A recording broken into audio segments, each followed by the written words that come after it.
Саналаа оруулж авах хэрэгтэй. Өөрөө гар биеэрээ бүтээж авах хэрэгтэй гэдэг энэ зарчим. Тэгэхгүй бид нар яг түрүү нөгөө таны хэлдгээр төгөлж шүүмжлээд байгаа байхгүй. Энэ болохгүй, энэ болохгүй, хог айччихгээд өөрөө хог айччаа та. Энэ хогтай байна ингээд зогсоод байгаа. Яг өмнөдөө өдөр хогоо аваад кармал эсвэл хогоо аваад хогийн савыг амтхан шатны одоо соёл дадлыг бол бид нар эзэмшээг байна. Тэгэхээр хогны өвчт бол ерөөсөө яагаад ч байна гэсэн. За эцэст нь бол өөрийн баялагын бүтээг санхүүгийн бие даасан байдалд хүрэх гээд энэ үзүүлэлтүүдийг бол хогны өвчтөө гэж үзсэн. Тодорхой. За барууны орнуудад бол хүүхдийг 18-наас хойно за боллоо. Баярлалаа. Амраа чи 18 хүрчлээ. Одоо ингээд чи бие даагаад ажиллах цаг чинь болцоо. Өөрөө хижээгээд явах. Ийм соёлтой. Гэтэл манайд бол байж. Яах гээд баяж яах вэ? Хажууд насан туршдаа амьд гэх. Өөрөө бие даахад ямар ч боломж олохгүй. Энд чинь бас өөрөө нөгөө хөвгнийг хөгжүүлэх биш. Хөвгнийг одоо харамжлах биш. Улам хүлж байгаа. Ийм одоо хамтдаа ажиллаж байна. Тэгэхээр ийм одоо 16 зүйлүүдийг бол хөвгний өвчтөний одоо үзүүлэлтээ гэж үздэг. За энийг багшлаад аваад үзэх юм бол адваа нэг хүмүүс ямар ч төрлийн ажил хийсэн ба энэ үр дүндээ байх хэсэг нь харилцаанаас хамааралтай байна. Ажил гэдэг чинь ерөөсө харилцаад байдаг юм. Түүнээс нэг мэдлэг боловсралтай удаан дипломтой байгаа нэг тэр бол чухал биш. Хамгийн гол хүмүүст яг ойлгох чадж байна гэдэг их чухал юм байна. Ажлын байдлаар гараад ирэхээр алангуй та бүхэн маань олон нийтэд ажиллаж байгаа хүмүүс олон нийтийн яаж хийлээ нөө олцож байна. Тэднийг яаж урайлан дуудаж чадж байна. Яаж байлдан дагуулж байна. Яаж эсвэл мэдээлэл өгч чадж байна гэдэг энэ өөрөө том ур чадвар байна. Энэ өөрөлд харилцааны ур чадвар. Тэгэхээр бидний ярих эхний хэсэг бол харилцаа гэдэг сэдв байна. Хүнд яаж зөв мэдээлэл өгөх вэ? Хүнээсээ зөв мэдээлэл аваад тэрийг өгөнч боловсруулаад эргүүлээд хариу мэдээлэл өгөх вэ гэдэг юм зэрэг.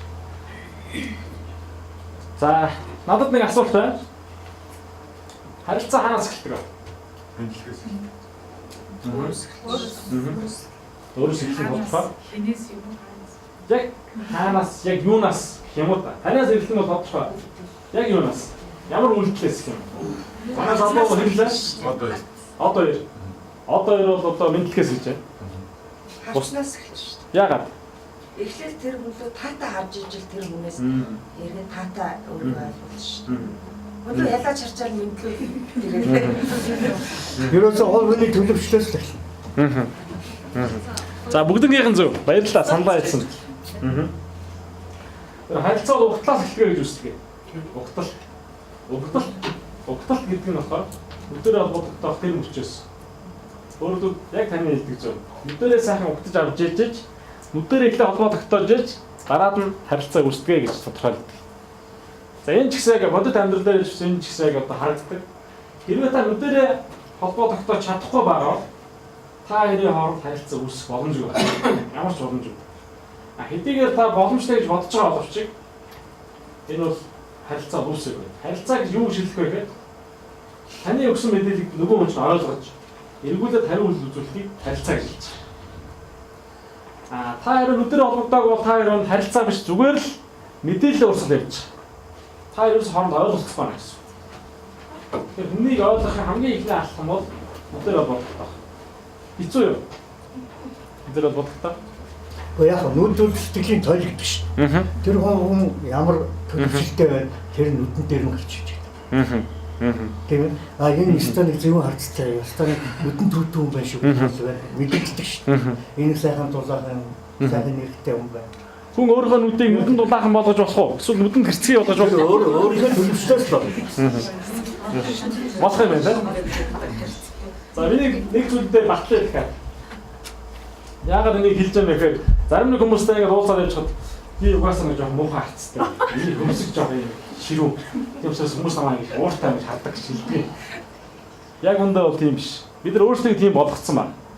За энийг би дахиад нэг зүйлээр батлаа. Энэ юу вэ гэхээр бүгдээр хүүхэд байсан. За зарим хүмүүс нь хүүхэдтэй байгаа. Хүүхэд багтаа ямар хөөрдөн хүний хайр татмаар байдаг юм лээ. Хүүхэд адилхан. Гэтэл бид нар амьдралынхаа явцад томорхынхаа хэрэг, хүмүүжийнхээ хэрэг өөрсдөө харцыг хэрүү болгоо ачиж. Тэгэхээр бид нар тэр харц гэдэг зүйл бол төрөлхөөсөө тийм хэрүү төрдөг харц юусоо байхгүй. Бид нар харцаа өөрөө өдөрдөж боломжтой гэсэн. За тэгэхээр мэдлэгэн дээр нэг ийм уран үзүүлэлт байдаг юм. Энийг та бүхэн хязгаарч битгий мартаарай. бас эзэлчдгийн хооронд нь салгаа. Нүдрүү нь харлаа, инээмсэглэлээ, мэдчлээ. Энэ гурван үргэлж хамт явдаг. Бид нар болохоор аль нэгийг хийдэг. Япаа сүйдэг сайхан инээмсэгчээр ингээ наасаад инээмсэглээ зогсоод байдаг те. Мэдлэлтгүү. Эсвэл ингээд доошоо харж чаддгүй доошоо харж мэдлээд сайхан амарсан өглөөний мэд гэдэг өөр шаардлага мараад байдаг ч юм уу те. Энэ бол өөрөлдөл харилцааны үе шатлуудаа бид нар буруу хийгээд байна гэсэн. Тэр энэ гурван зүйл зэрэг бүрдэж дараа явж харилцаа маань маш амжилттай эхлэх нөхцөл боломжинд бүрдэж эхэлдэг. За би тусвард нь ярина. Нүдээр олгоо тогтоох чадварыг олгоно. За мөн дээрээс инээмсэглэл дадлыг юунууд хөвшүүлж цаг 30 минутын хугацаанд сургалтыг дуусгах юм аа. За мэдлэгийн хэллэгүүд та яа ер нь тогтмол ямар мэдлэгийн хэллэгүүд хэлэгдэж байна?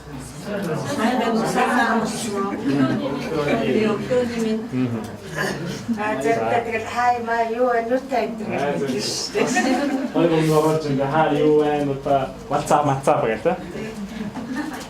Яг үндэ иймэрхүү байдлаар та мэдлэх юм бол миний л өдөр сэтгэл төрөхгүй юм байна. Та ингэж мэдлэж шээ. Сайн байна уу? Сайхан амарсан өглөөний нэг. Тооч хэлж байгаа болохоор яг гэж байна. Зөв. Энэ зүгээр тусалтай байсан учраас тэгж байгаа юм тийм үү? За. Асуудал